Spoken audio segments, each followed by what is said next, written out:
di masa tua, aku butuh martabat. Itu adalah sepenggal kalimat yang dituturkan seorang kakek yang tinggal di rumah kontrakan kecil, sendirian, setelah istrinya meninggal dan anak-anaknya terlalu sibuk dengan kehidupannya masing-masing. Dia tidak miskin karena malas bekerja, tidak juga karena hidup boros. Dia hanya tidak pernah berpikir bahwa menjadi tua itu bisa begitu mahal dan begitu sepi.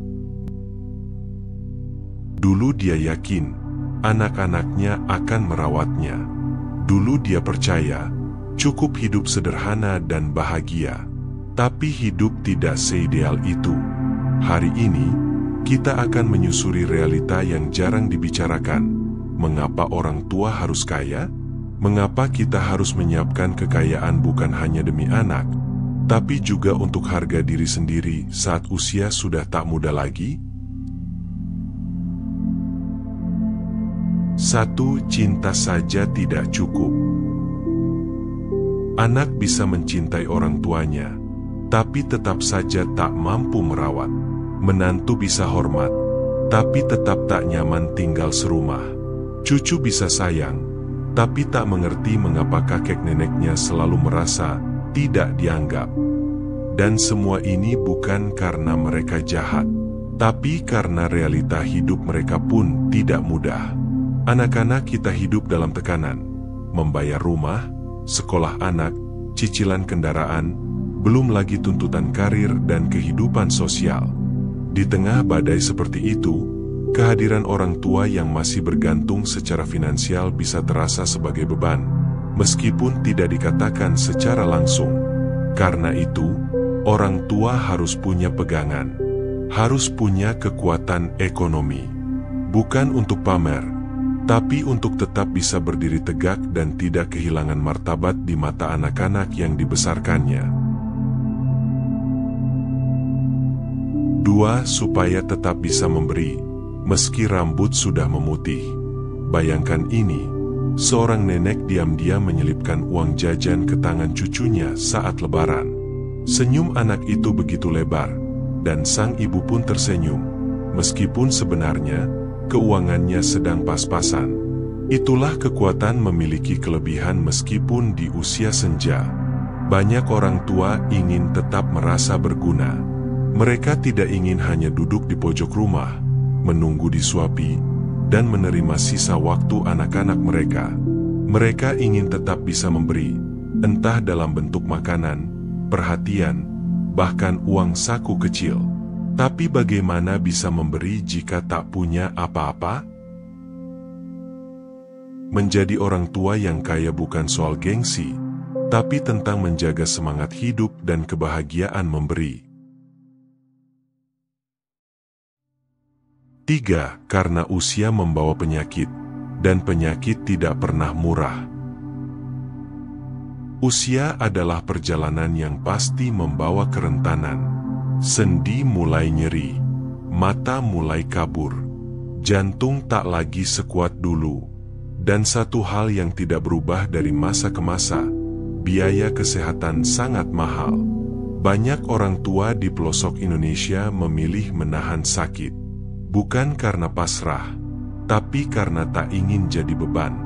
Mereka takut jika berobat, anaknya harus menguras tabungan, atau bahkan berutang.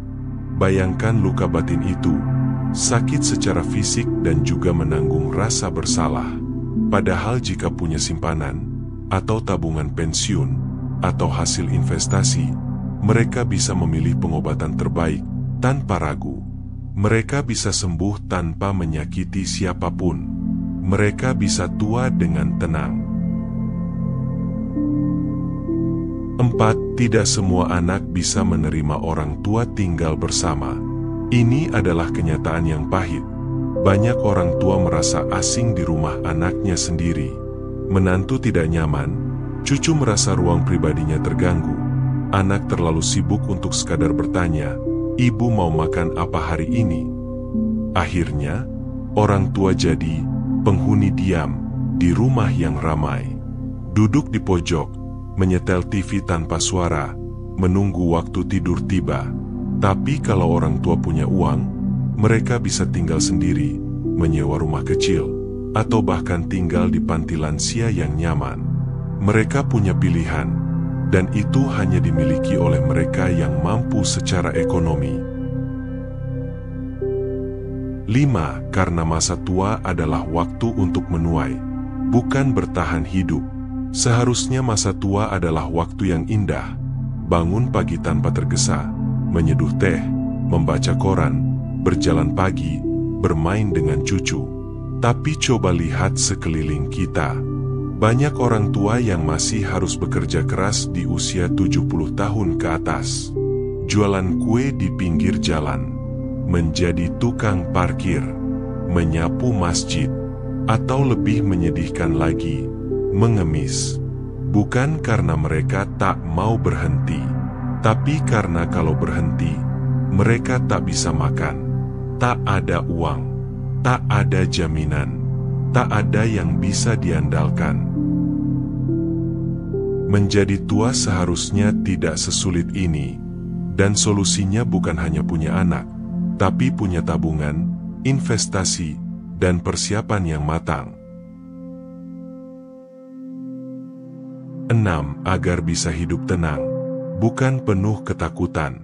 Bayangkan jika di usia 70 tahun, kita masih harus menghitung sisa uang untuk bayar listrik, untuk beli beras, untuk beli obat. Bayangkan jika kita harus menelepon anak hanya untuk meminta 100.000 saja. Apa yang tersisa dari martabat sebagai orang tua? Ketenangan adalah kemewahan yang hanya bisa dirasakan oleh mereka yang tidak terhimpit secara ekonomi. Dan ketenangan itu tak bisa dibeli oleh cinta anak, kalau anaknya sendiri masih struggling. 7. Karena anak juga bisa gagal, dan kita tidak boleh jatuh bersama. Anak bukan jaminan. Sebanyak apapun kita menyayanginya, tidak semua anak bisa naik kelas dalam kehidupan. Ada anak yang gagal dalam karir, ada yang jatuh dalam hutang, ada yang cerai, ada yang tidak pernah stabil. Jika kita sepenuhnya bergantung pada anak seperti ini, maka saat mereka jatuh, kita ikut hancur. Tapi jika kita mandiri, kita justru bisa menopang mereka. Kita bisa menjadi tempat mereka pulang, bukan justru ikut menambah beban saat mereka sedang sulit. 8. Agar tidak jadi bahan kasihan atau gosip. Kita sering melihat ini di kampung atau lingkungan sosial. Kasihannya si bapak itu, anaknya kerja di kota, tapi dia makan aja susah. Kalimat-kalimat seperti ini menusuk hati. Bukan hanya orang tua yang jadi bahan kasihan, tapi juga anak-anak yang jadi bahan gosip. Tapi siapa yang bisa disalahkan? Kadang anaknya memang tak mampu. Kadang anaknya mampu, tapi tak peduli. Kadang orang tuanya terlalu malu untuk meminta. Apapun itu, kekayaan memberi perlindungan dari rasa iba dan rasa malu. Kita bisa tetap tegak, tetap dihormati, dan tetap punya ruang untuk memilih.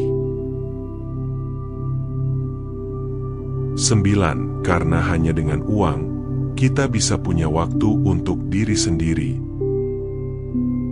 Ingin ziarah ke tempat yang dulu sering dikunjungi saat muda, ingin belajar kaligrafi, atau ikut kajian agama, ingin punya kebun kecil, atau sekadar beli makanan favorit tiap minggu. Hal-hal kecil yang membahagiakan itu butuh uang. Kalau kita tak punya uang sendiri, hidup kita hanya akan berputar di tempat tidur dan televisi. Kita akan menunggu dikasihani, menunggu diajak, menunggu diberi. Orang tua yang punya uang, punya hidup, bukan sekadar menjalani hari. 10. Karena menjadi tua itu pasti, tapi menderita di masa tua itu pilihan. Setiap orang akan tua, tapi tidak semua orang siap menjadi tua. Dan penderitaan terbesar bukan pada tubuh yang renta, tapi pada jiwa yang merasa tak lagi berguna. Jika kita bisa menyiapkan kekayaan saat muda, entah lewat menabung, investasi, aset, atau bisnis, maka masa tua akan jadi masa panen. Kita bisa tetap menjadi raja dan ratu dalam hidup kita sendiri. Kita bisa meninggal dengan tenang, tahu bahwa kita tidak menjadi beban, tidak meninggalkan masalah, dan tetap meninggalkan cinta. Kaya bukan segalanya, tapi tanpa kaya, segalanya bisa hilang. Aku tidak ingin anak-anakku mencintaiku karena merasa harus. Aku ingin mereka mencintaiku karena mereka ingin. Dan itu hanya mungkin jika aku tidak menjadi beban.